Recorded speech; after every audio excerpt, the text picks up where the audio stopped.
dito kami nagpalo nung technician nung pinuntahan kong air conditioning chef. Dahil after sa natin, warranty. Ito, nakatapa-oho sila. Hanggang dito lang talaga sila. Ito, ang daming option dito. Kaya may spring yun dito eh. Kaya may spring yan, no? Para pwede natin yan, no? Ito yung pino-point out ko sa kanila. Yan.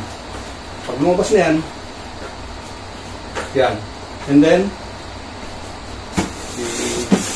bulungan lang, yan, target naman ito. Then, liliko siya. Ayan, yung sukat natin. May konting twist, liliko. Ayaw niya. Dahil mahirap daw i-maintain. Sabi ko, hindi naman kayo mag-maintain. Ako mag-maintain, hindi kayo. Ito, kung pwede yung ganitong installation. Then, i-bent mo lang pa ganon dahil doon ang target natin.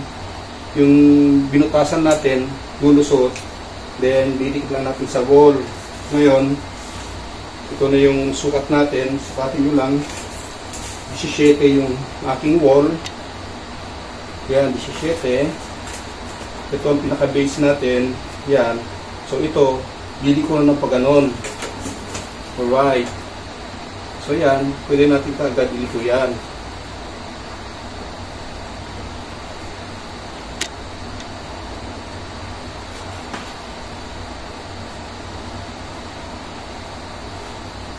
Yun, yung pinupunto ko sa kanila.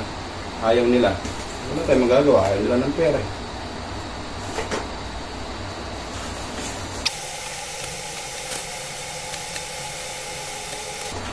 Yan. So, makukuha naman sa hilot. Yan.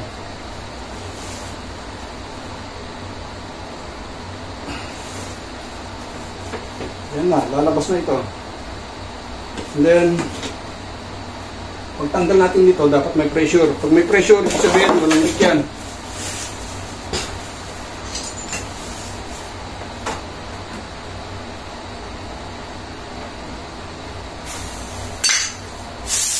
Yun, good side.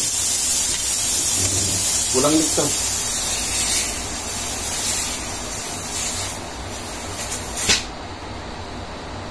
Alright, naka-flare na rin.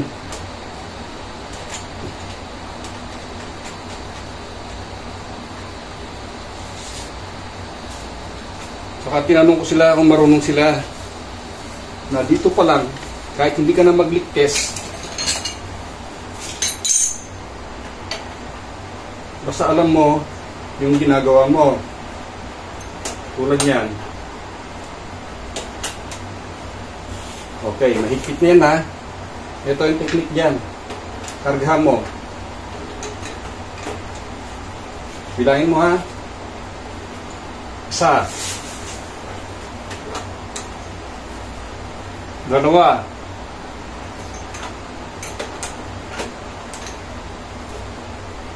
Tatlo. Tigilan mo na. Mababasag mo na yan.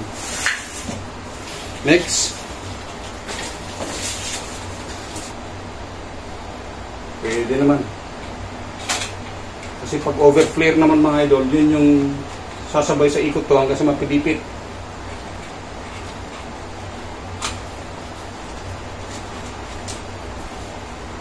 Once again, ito pwedeng mabasag dito pag di natin alam yung technique.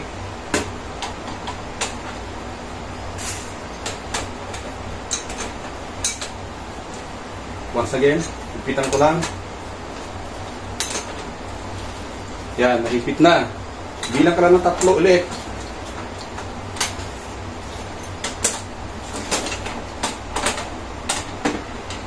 Oh. Isa. Dalawa. Tatlo. Yan. Tigilan mo na yan. O diba, basagin mo na yung flare. Okay na yan. Kahit hindi mo na iligtas yan. Yan. Dito, napakita ko na binabarutan ko na ito ng vinyl tape. So, proving na hindi ko na kailangan iligtas ito. So, hindi pagyayabang ang tawag dito, kundi confidence. Bahala kayo sa interpretation nyo. Wala naman kaming tamang gagawin sa mga basher. Sinisira nyo lang araw, yung momentum. After all, magagaling kayo. May sarili kayong diksyonaryo. Ayan. So, sa mga nagsasabi na wala doon spare ang buhay, ewan ko sa inyo, basta ako may harness ako, may fit ko yung hagdan ko, at if ever bibitin tayo sa harness, baka kayo ang walang harness. So ayan na yung balot ng vinyl tape natin, nasa baba na. At tuturo ko rin bandang huli ng dulo kung paano ang gagawin na malalaman natin na wala naman na siyang leak. Yan, inuulit ko, confidence ang tawag dito. Kaya hindi tayo pumapasa sa mga interview. Pag nag-i-interview tayo, ini-interview tayo, pa humble effect tayo. Hindi yun ang tinitignan ng mga interviewer. Ang tinatanong kung kaya mo yung trabaho. Ang sagot dun, yes! Kayang-kaya. Vacuum. Yan, gamit tayo ng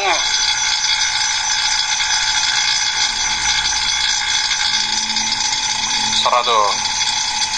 Buksan natin.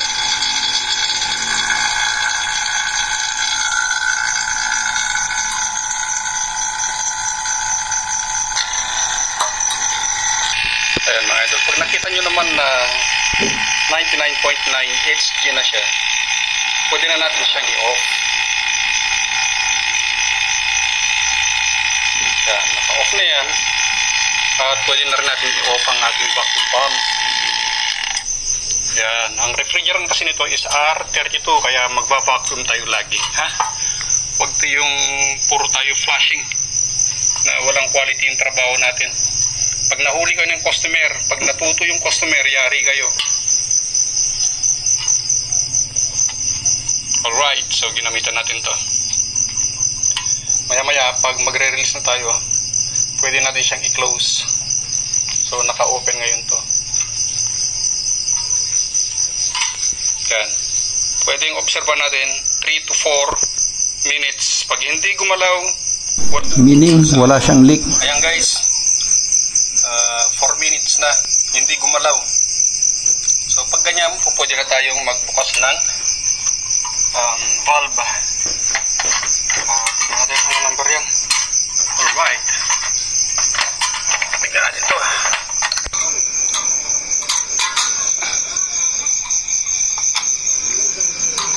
Ano, mataas na. Pag magre-release kayo ng gas, always high side valve kayo mag-open para less ang refrigerant oil na sasama sa pag-release ng pressure from condensing unit pupunta na sa ating indoor unit at sa ating field piping. So wag na wag kayong mag-release sa low side dahil yung low side natin is malapit dun sa level ng ating oil. Sa lakas ng pressure yan sasama at may sasama. So na-prove ko na ito. Nung OJT ako, tinanong ko yung aming head tech kung bakit lagi sa high side. Then hindi siya nagsalita. May isa na pump down. Binuksan niya. Yero. So yun yung sagot. Hindi siya nagsalita. Mas maraming tumalsik sa low side. So ang tinuturo ko sa inyo is experience, hindi yabang ha.